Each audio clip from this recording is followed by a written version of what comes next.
Tales of Terror and Mystery by Arthur Conan Doyle. The Leather Funnel.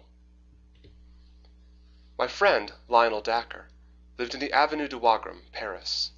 His house was that small one with the iron railings and grass plot in front of it, on the left-hand side as you passed down from the Arc de Triomphe.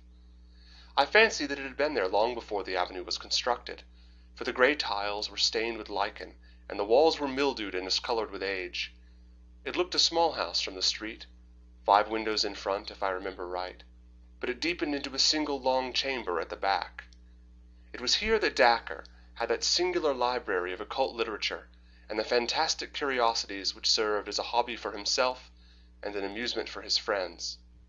A wealthy man of refined and eccentric tastes, he'd spent much of his life and fortune in gathering together what was said to be a unique private collection of Talmudic, Kabbalistic, and magical works, many of them of great rarity and value. His tastes leaned toward the marvelous and the monstrous, and I have heard that his experiments in that direction of the unknown have passed all the bounds of civilization and of decorum. To his English friends he never alluded to such matters, and took the tone of a student and a virtuoso, but a Frenchman, whose tastes were of the same nature, has assured me that the worst excesses of the Black Mass have been perpetrated in that large and lofty hall, which is lined with the shelves of his books and the cases of his museum. Dacre's appearance was enough to show that his deep interest in these psychic matters was intellectual rather than spiritual. There was no trace of asceticism upon his heavy face, but there was much mental force in his huge, domed-like skull, which curved upward from amongst his thinning locks like a snow-peak above its fringe of fir trees. His knowledge was greater than his wisdom, and his powers were far superior to his character. The small, bright eyes, buried deeply in his fleshy face, twinkled with intelligence and an unabated curiosity for life, but they were the eyes of a sensualist and an egoist. Enough of the man, for he's dead now, poor devil, dead at the very time that he had made sure that he had at last discovered the elixir of life. It is not with his complex character that I have to deal, but with a very strange and inexplicable incident which had its rise in my visit to him in the early spring of the year '82. I'd known Dacre in England, for my researches in the Assyrian room of the British Museum had been conducted at the time when he was endeavoring to establish a mystic and esoteric meaning in the Babylonian tablets, and this community of interest had brought us together. Chance remarks had led to a daily conversation, and that to something verging upon friendship. I had promised him that my next visit to Paris I would call upon him. At that time, when I was able to fill my compact, I was living in a cottage at Fontainebleau, and as the evening trains were inconvenient, he asked me to spend the night in his house. "I've only that one spare couch," said he, pointing to a broad sofa in his large salon. "I hope that you will manage to be comfortable there." It was a singular bedroom, with its high walls of brown volumes, for there could be no more agreeable furniture to a bookworm like myself, and there was no scent so pleasant to my nostrils as that faint, subtle reek which comes from an ancient book. I assured him that I could desire no more charming chamber and no more congenial surroundings. "If the fittings are neither convenient nor conventional, they are at least costly," said he, looking round at his shelves. "I've expended nearly $250,000 of money upon these objects which surround you. Books, weapons, gems, carvings, tapestries, images. There's hardly a thing here which is not its history, and it's generally one worth telling." He was seated as he spoke, at one side of the open fireplace, and I at the other. His reading table was on his right, and a strong lamp above it ringed it with a very vivid circle of golden light. A half-rolled palimpsest lay in the center, and around it were many quaint articles of bric-a-brac. One of these was a large funnel, such as used for filling wine casks. It appeared to be made of black wood, and to be rimmed with a discolored brass. "That's a curious thing," I remarked. "What's the history of that?"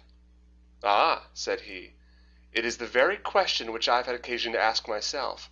I would give a good deal to know. Take it in your hands and examine it."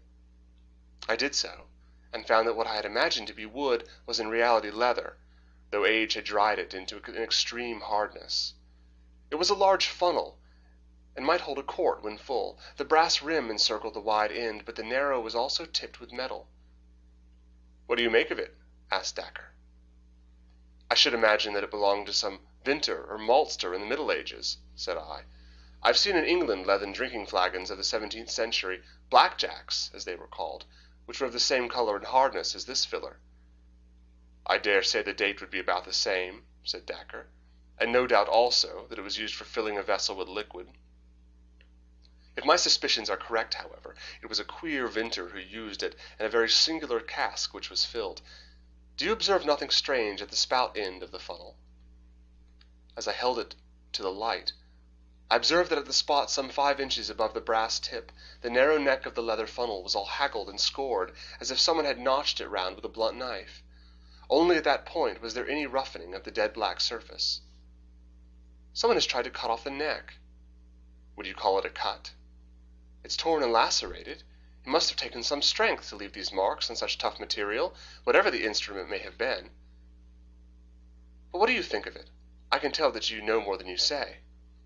Dacre smiled, and his little eyes twinkled with knowledge. Have you included the psychology of dreams among your learned studies? He asked. I did not even know there was such a psychology. My dear sir, that shelf above the gem case is filled with volumes from Albertus Magnus onward, which deal with no other subject. It is a science in itself. A science of charlatans. The charlatan is always the pioneer. From the astrologer came the astronomer, from the alchemist, the chemist, from the mesmerist, the experimental psychologist. The quack of yesterday is the professor of tomorrow. Even such subtle and elusive things as dreams will in time be reduced to system and order. When that time comes, the researches of our friends on that bookshelf yonder will no longer be the amusement of the mystic, but the foundations of a science. Supposing that's so, what has the science of dreams to do with a large, black, brass-rimmed funnel? I will tell you.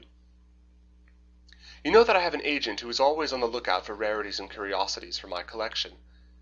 Some days ago he heard of a dealer upon one of the quays who had acquired some old rubbish found in a cupboard in an ancient house at the back end of the Rue Mathurien, in the Quarter Latin. The dining room of this old house is decorated with a coat of arms, chevrons, and bars rouge upon a field argent, which prove, upon inquiry, to be the shield of Nicolas de la Reynie, a high official of King Louis XIV. There can be no doubt that the other articles in the cupboard date back to the early days of that king.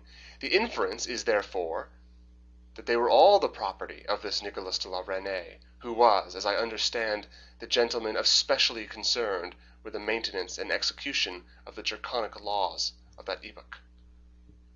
What then? I would ask you now to take the funnel into your hands once more and to examine the upper brass rim. Can you make out any lettering upon it? There were certainly some scratches upon it, almost obliterated by time. The general effect was of several letters, the last of which bore some resemblance to a B. You make it a B? Yes, I do. So do I. In fact, I have no doubt whatever that it is a B. But the nobleman you mentioned would have had an R for his initial. Exactly. That's the beauty of it. He owned this curious object, and yet he had someone else's initials upon it. Why did he do this? I can't imagine. Can you? Well, I might perhaps guess. Do you observe something drawn a little further along the rim? I should say it was a crown. It is undoubtedly a crown, but if you examine it in good light, you will convince yourself that it is not an ordinary crown. It is a heraldric crown, a badge of rank, and it consists of an alternation of 4 pearls and strawberry leaves, the proper badge of a marquis. We may infer, therefore, that the person whose initials end in B was entitled to wear that coronet. Then this common leather filler belonged to a marquis? Dacre gave a peculiar smile. Or to some member of the family of a marquis, said he. So much we have clearly gathered from this engraved rim. What has all this to do with dreams? I do not know whether it was from the look upon Dacre's face, or from some subtle suggestion in his manner, but a feeling of repulsion, of unreasoning horror came upon me as I looked at that gnarled old lump of leather. I more than once received important information through my dreams, said my companion in the didactic manner which he loved to affect.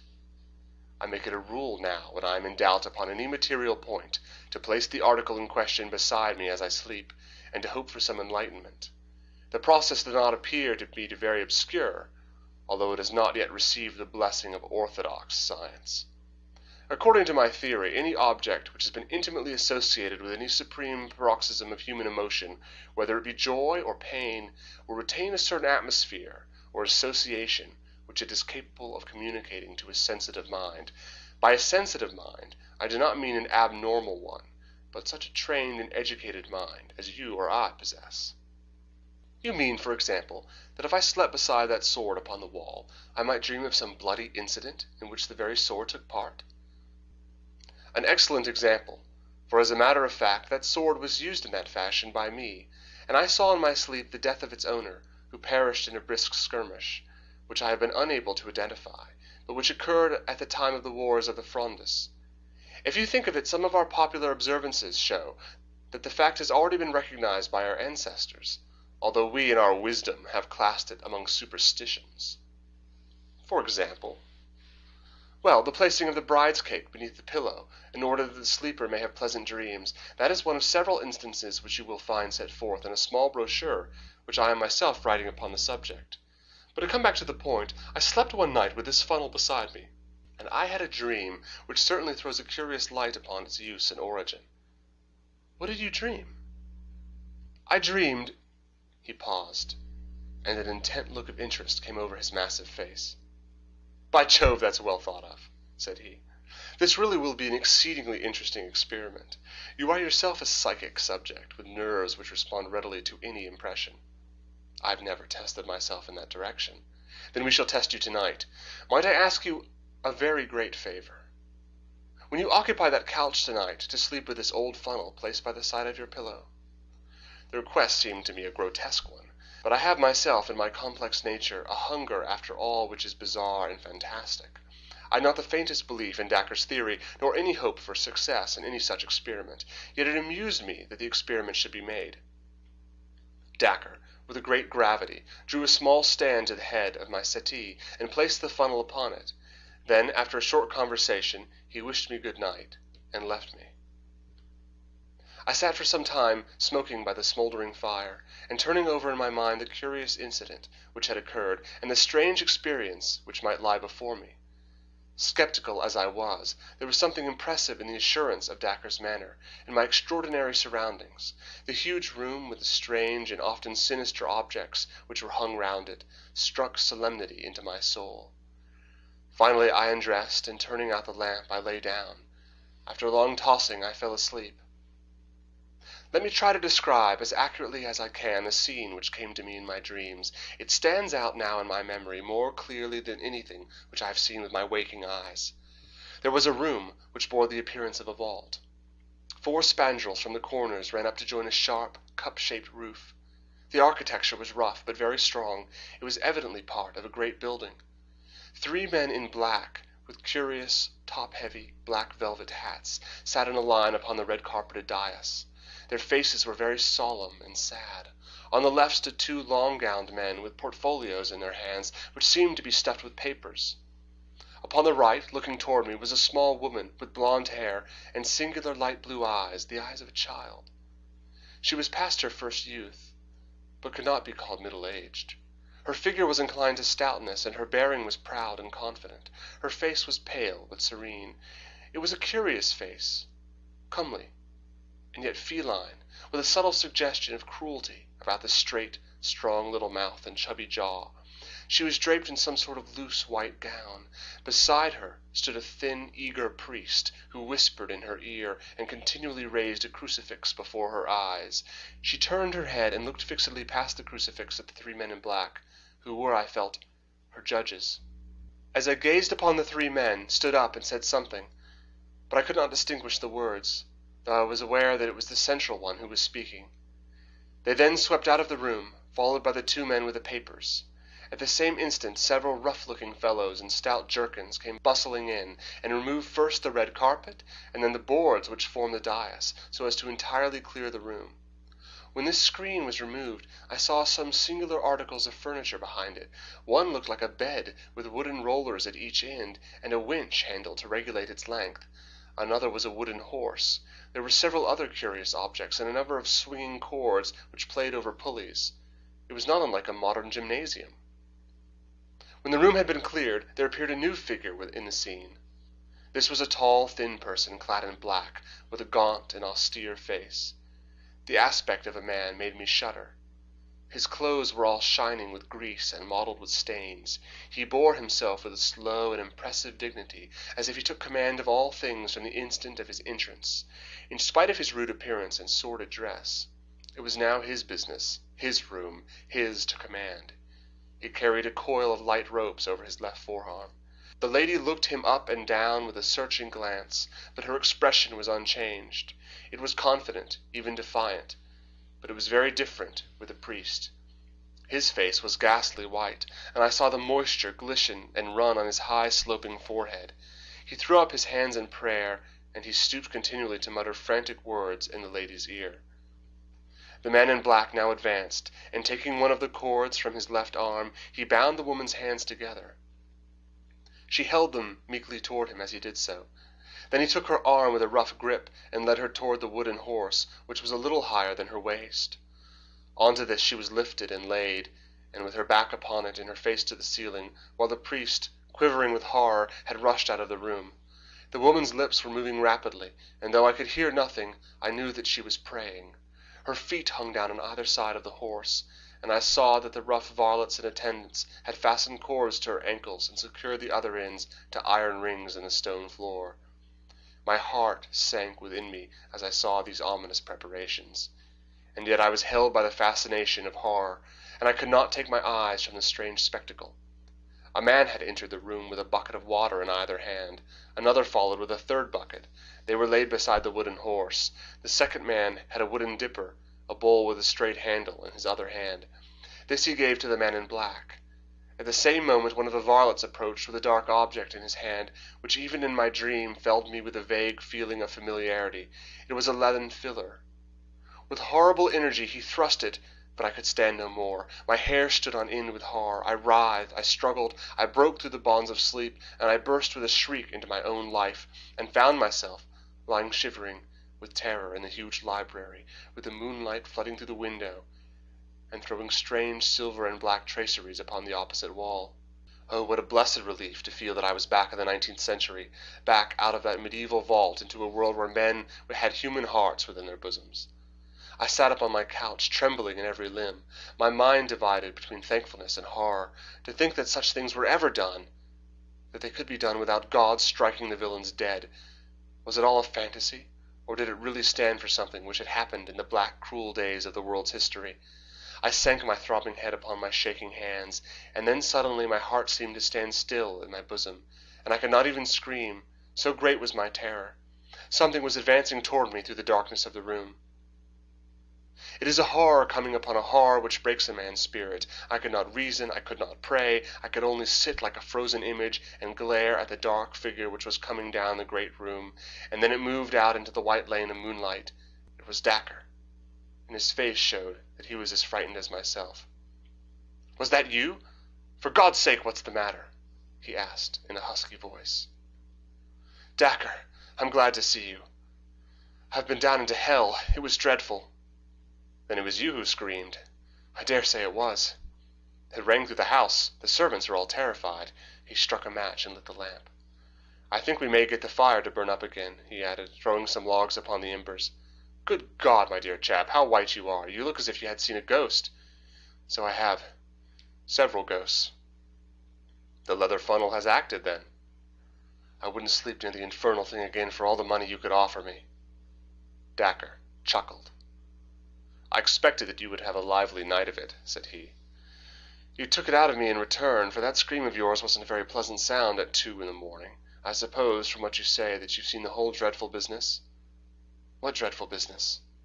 "The torture of the water. The extraordinary question, as it was called in the genial days of Le Roi Soleil. Did you stand it out to the end?" "No, thank God. I awoke before it really began." "Ha! It's just as well for you. I held out to the third bucket. Well, it's an old story. They are all in their graves now, anyhow. So what does it matter how they got there? I suppose that you have no idea what it was that you have seen." "The torture of some criminal. She must have been a terrible malefactor indeed, if her crimes are in proportion to her penalty." "Well, we have that small consolation," said Dacre, wrapping his dressing-gown round him and crouching closer to the fire. They were in proportion to her penalty, that is to say, if I am correct in the lady's identity. How could you possibly know her identity? For answer, Dacre took down an old vellum-covered volume from the shelf. Just listen to this, said he. It is in the French of the 17th century, but I will give a rough translation as I go. You will judge for yourself whether I have solved the riddle or not. The prisoner was brought before the Grand Chamber and Tournelle of Parliament, sitting as a court of justice, charged with the murder of Master Drew d'Aubry, her father, and of her two brothers, Messieurs d'Aubry, one being civil lieutenant and the other a councillor of Parliament.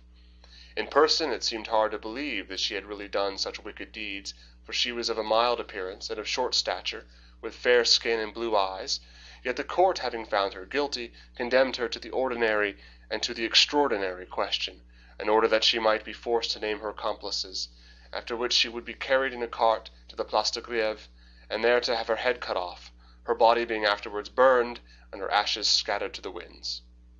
The date of this entry is July 16th, 1676. It is interesting, said I, but not convincing. How do you prove the two women to be the same? I'm coming to that. The narrative goes on to tell of the woman's behavior when questioned. When the executioner approached her, she recognized him by the cords which he held in his hands, and she at once held out her own hands to him, looking at him from head to foot without uttering a word. How's that? Yes, it was so. She gazed without wincing upon the wooden horse and rings which had twisted so many limbs and caused so many shrieks of agony.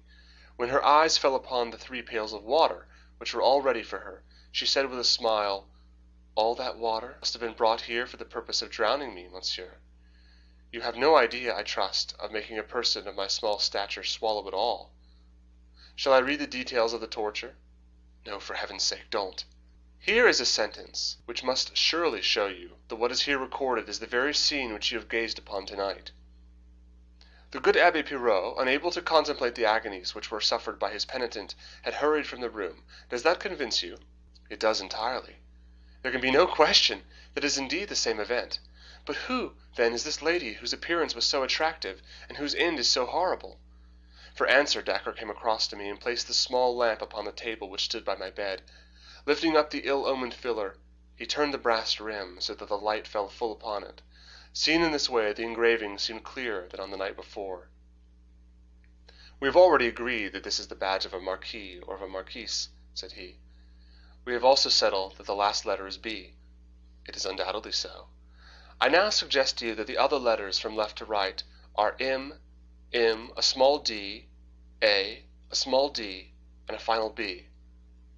Yes, I'm sure that you're right. I can make out the 2 small d's quite plainly. What I have read to you tonight, said Dacre, is the official record of the trial of Marie Madeleine d'Aubry, Marquise de Brinvilliers, one of the most famous prisoners and murderers of all time.